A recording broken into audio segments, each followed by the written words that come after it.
Hi Jaden, Justice, Sienna. I love you with all my heart, and I just thought I would send this message to you, just so you know how I'm living, how things are for me in here, and you don't have to worry. Glad that every time I do talk to you, you're so happy and you're enjoying life, and that's the most important thing to me, is that yous are okay. This is where I work the family unit. Lovely paintings there with the butterflies that all the kids do on the visits and send. This is where I work, this is my office door there. This is the FIT, Family Intervention Team, bringing families closer together. This is the office. This is our motto, just puts everything in perspective. Other things may change, but we start and we end with family. And this is where the work begins.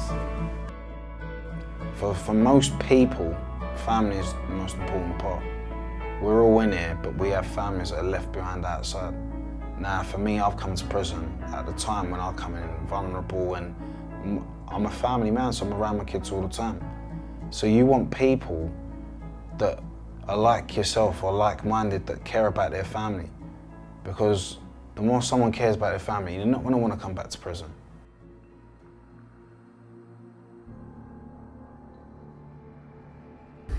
I came in for the offences of firearms and drug offences. At the time, I have 5 children. I was taken to Durham prison. And I remember the officer locking the door and the effects of that door, you know, echoing as it banged, echoing. I just got on my bed and I just cried like a baby. My family, I have 3 children. It's quite upsetting to knowing that, like, obviously, and I'm lying in my cell at night, thinking I should be there with my children. I should be there having fun, going on the park, playing football with my son. That's my eldest, she's 7. The middle one, she's 5. And my youngest there was 1, and now she's coming on to 2. And this was 2 weeks ago in the child, baby father bonding session that they do here at Oakwood. Mentally, it's quite disturbing if you can let it get to you and stuff. I think more than that, actually doing the time, being away from my kids, just made me think that, you know, nothing's worth being in here. You know, no amount of money, no nothing.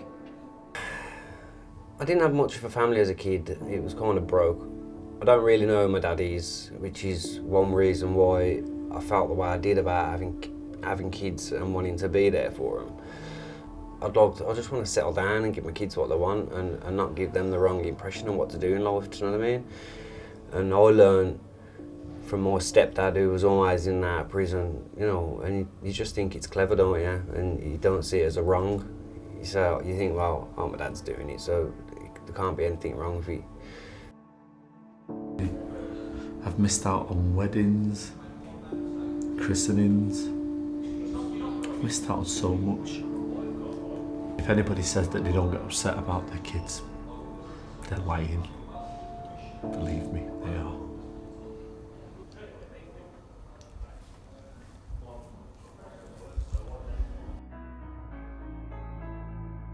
are. This is my video message to you. I'd just like to say I'm very, very sorry for putting you all through it, and I'd just like to say thank you for all of you for sticking by me. The pictures, obviously, so I can look at you when I'm down.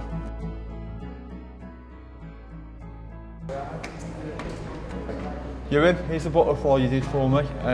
Daddy, I love you with all my heart, and I wish you was home. I'll pass it every day. My family also went through hell. My eldest son was at grammar school, and he would normally catch a bus that took him there. After other parents knowing what I was in for, they all rallied together, made a petition to get him took off the bus because they didn't want him on the bus due to my actions. Again, as a father, it absolutely ripped me apart. I was picked on at school, I know I'm aware of that. You get things from, oh, your dad's committed murder, I'm in for fraud, but you get things like that, oh, your dad's a gangster, your dad's this, your dad's that. When I first come to jail, we decided not to tell the school. After about 8 or 9 months, Louis started to get upset in school for no reasons. Louis being my youngest, who's 12.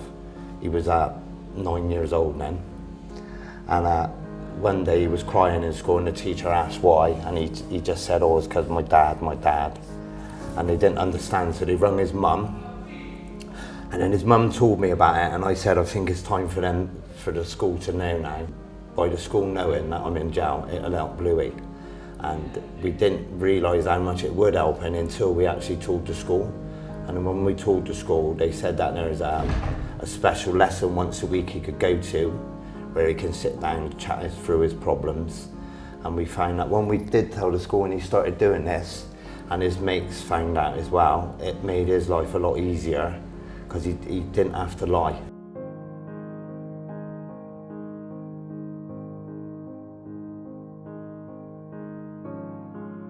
So the initial concerns were that the child's behaviour deteriorated. In the first instance, it was when Dad was on remand waiting for the court case. But that escalated once Dad's prison sentence came through, and it was clear that there was an 8-year prison sentence, of which at least 4 years had to be served. That was probably quite a gradual decline initially, but over a couple of weeks that behaviour deteriorated into a physical behaviour. So we had chairs being overturned, walking out of class, taking risks, almost being out of control and very emotional.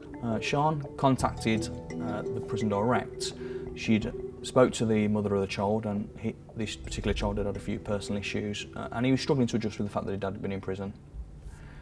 So she tried to do a bit of research to find out what support was out there, and she struggled. So she contacted the prison director and explained who she was, what she wanted to get out of it. And from there we was able to arrange a monthly meeting where Dad was present, Mum, the son, the headmistress, a member from this department, and also a member from OMU. So we came up with a plan that would meet the needs of the family and the child in the first instance, but also to help other children understand the sense of loss that that child would be feeling at that time because of what had happened, and also that we didn't want that child to be blamed either by other adults or by other children. It was a massive sense of loss that child had. If his dad had been killed in a road accident and had gone forever, and there'd have been loads of support, bereavement support and grief, and people would have been very sympathetic to that acting out behaviour. Those behaviours were exactly the same as somebody who's grief-stricken, except that he couldn't move on. Second eldest has had a massive effect on him. He's ended up smoking. Mum's finding cans of beer in the house, and she's caught him smoking cannabis. Had I been at home, I was able to guide him and told him about the consequences of alcohol, drugs, cigarettes and so on. So I do blame myself massively. Okay, Zane, every time I think about you, I get this out. And you'll remember this, don't you? Your autobiography that you did. And every time I read through it, it puts a smile on my face of what you're capable of doing. And some of the work in there is absolutely fantastic. But there's a certain part of it that really catches me. And I'm going to read it to you. After a while, it was time to be the eldest of the lower school and start trying really hard to get into good sets for next year. I'm hoping to turn over a new leaf and start trying hard at school and doing homework when it has been set. As for the future, I don't know what I want to be.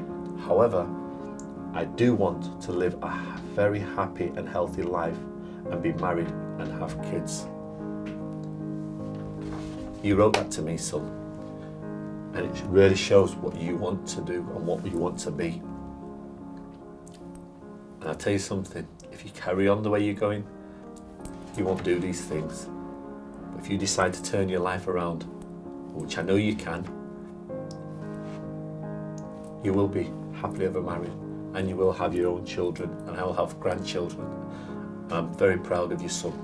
So give your head a wobble and hopefully I'll see you soon.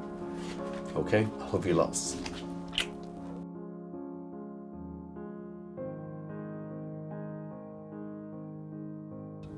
partner, in many cases, tends to step up and take responsibility of both parent roles, looks after the kids, brings them up well and copes.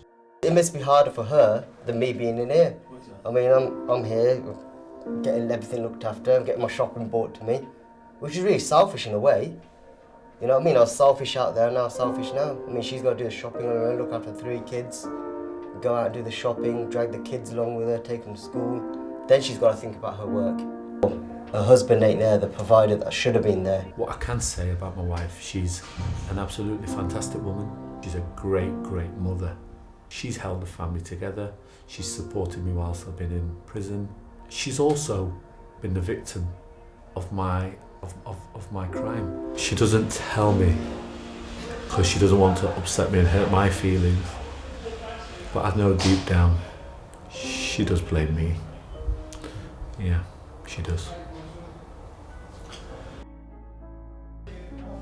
Jen, I know I put so much on you, and I love you so much. I have done from the first day I've seen you, as you already know. I keep telling you. I'm really sorry. I love you loads. Yes, my babies. Just thought I'd show you everything that I've kept over the years, what you have sent me. And these are all the cards that you have sent me over the years. And I keep every single one. But I think this is the first one that got sent from all of yous. And there's even got bits of chocolate on there. Someone's been eating chocolate off of the card. And then we've got this one here. And this was 2 years ago. To be fair, every single one of these letters, no matter what day it is, they're always uplifting. Like, I'm uplifted by any card that gets sent to me from my kids. For my children to take their time out and write to me, their dad, you can't get better than that.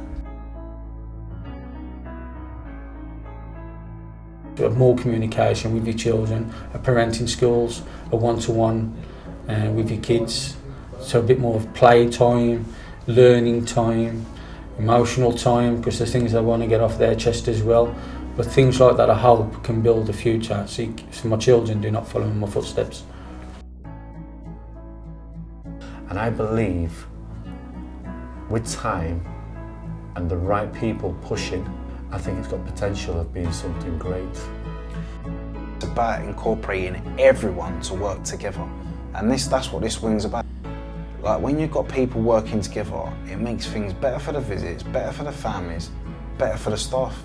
It's easier for the staff to manage because you've got people over it that are just working together rather than working against. And you need that. It's a good balance. Yous are the focal point of my life, and that's all I care about. Just know that you can always talk to me about anything, and I'm always there to help. I love you all. Bye.